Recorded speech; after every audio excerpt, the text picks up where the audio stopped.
Hola, buenos días, bienvenidas y bienvenidos. Es para mí un gran gusto formar parte de este importante proyecto de la Asociación Mexicana de Impartidores de Justicia y de la Suprema Corte de Justicia de la Nación, financiado por el Fondo Júrica.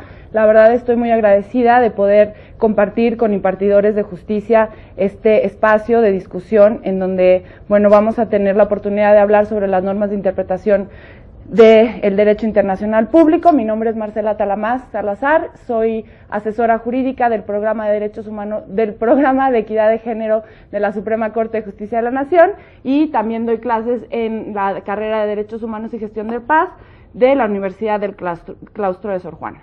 Entonces, como ustedes saben, estamos en la unidad 2, en la unidad 3 del módulo 2 de este curso virtual, en donde vamos a hablar de las normas de interpretación del derecho internacional público. Como ustedes saben, el nuevo contexto jurídico en el que nos estamos desarrollando, la verdad que es una gran fortuna poder ser parte y poder estar presenciando todos estos cambios que se están dando en nuestro sistema jurídico, que derivan un poco, de las reformas de la ley de amparo, las reformas en materia penal y las reformas de derechos humanos, las 5 o 6 sentencias de la Corte Interamericana de Derechos Humanos que establecen la responsabilidad internacional del Estado por violaciones a derechos humanos y el establecimiento de la 10ª época. En fin, tenemos una serie de nuevos elementos que forman parte de cómo se va a hacer el derecho, de cómo se va a operar el derecho, y dentro de todas estas nuevas cambios, de estos nuevos paradigmas, redefiniciones de cómo hacer derecho, pues un común denominador es la aplicación y el uso de las herramientas del derecho internacional, que no es más que derecho nacional de origen internacional, ¿no? Entonces, en este sentido, los objetivos de este curso tienen que ver con ubicar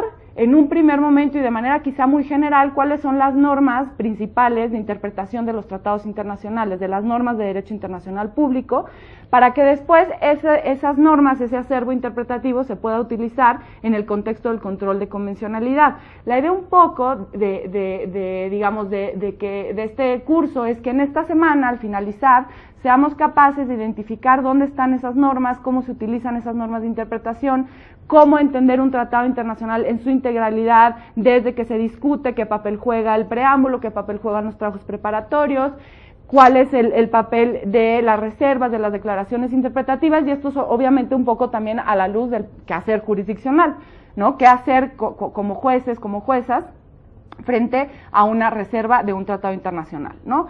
La idea después será que estas normas puedan ser aplicadas y se unan, se asumen al acervo de conocimientos que tengamos para poder hacer control de convencionalidad, ¿no?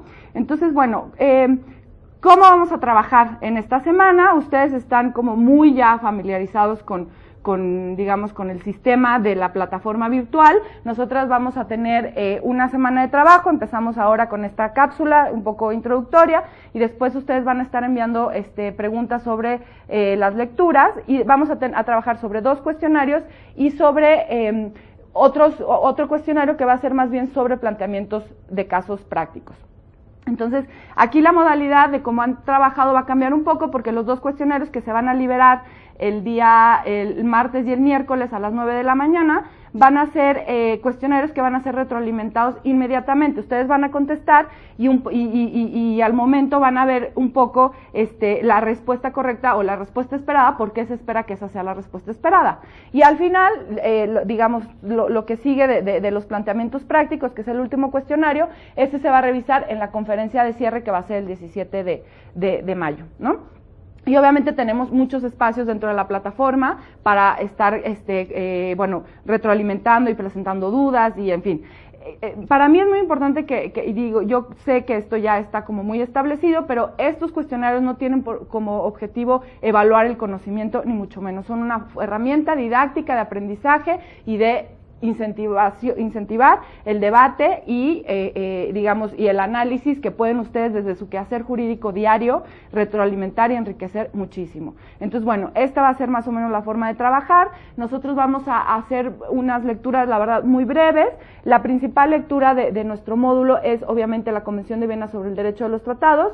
Esta convención es muy importante puesto que es el instrumento jurídico internacional que engloba todo lo que por mucho tiempo tiempo se consideró costumbre internacional de cómo los estados iban a convivir en términos de convencionales, en términos de relaciones entre los estados, ¿no?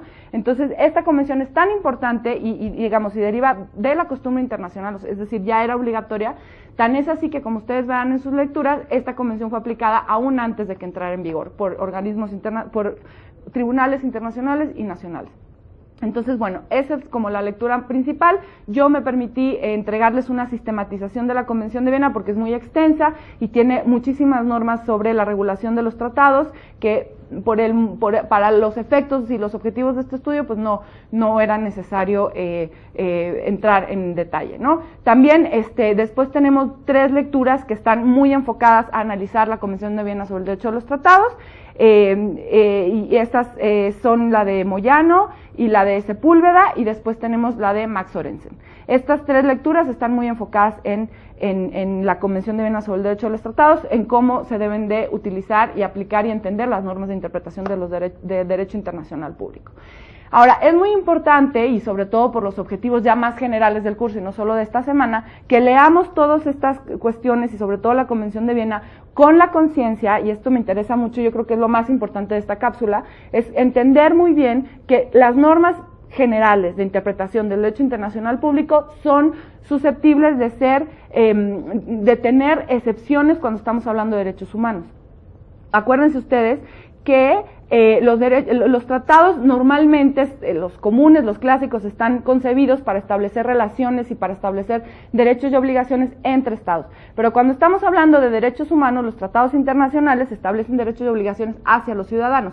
Y esto hace, y esto lo ha dicho la Corte Interamericana y lo han dicho una serie de organismos internacionales, es que esto hace que el derecho internacional de los derechos humanos y de los refugiados, y en fin, todas las ramas que tienen que ver con la persona humana en el derecho internacional, tienen una serie de reglas distintas. Por ejemplo, en derecho internacional público es muy aceptado que si yo firmo, y diciéndolo como en términos muy generales, si yo firmo un tratado internacional y mi contraparte incumple, es como en términos contractuales básicos, pues yo también tengo derecho a incumplir el tratado, digamos, ¿no? Y en materia de derechos humanos yo no puedo decir, bueno, si yo firmé la Convención Americana sobre Derechos Humanos y no la está cumpliendo un país latinoamericano, entonces yo tampoco la voy a cumplir. No, esto no funciona así. Y también cuando ustedes lean la observación general del Comité de Derechos Humanos, la observación 24, se van a dar cuenta que la misma observación del comité señala que todo el régimen de reservas que establece la Convención de Viena tiene que ser leído en otra clave cuando se trata de derechos humanos. Entonces, ustedes van a tener un módulo específico, que es el siguiente, donde van a ver todas las normas de interpretación en materia de derechos humanos. Entonces, lo que me interesa es que en este módulo estemos como muy claros de que estas son reglas generales y que en derechos humanos se permiten otro tipo de métodos de interpretación. Y bueno, y en este sentido incluí 3 lecturas que nos dan un poco de orientación en este sentido, que es la de Santiago Corcuera Cabezudo, la opinión consultiva número 2 de la Corte Interamericana de Derechos Humanos, que también me permití sistematizar porque no era necesario que se leyera toda, y la observación general número 24 del Comité de Derechos Humanos. Entonces, y después, bueno, vienen otra serie de lecturas, que sobre todo tesis y jurisprudencias, que en realidad están pensadas más bien para discutirse en la última parte del módulo. Entonces, bueno, creo que por el momento, por mi parte, es todo. Estoy muy contenta y muy agradecida de participar en este espacio. Sé que espero que sea una semana muy enriquecedora y bueno, nos estaremos comunicando durante todos estos días y el 17 de mayo tendremos nuestra conferencia de cierre. Muchas gracias.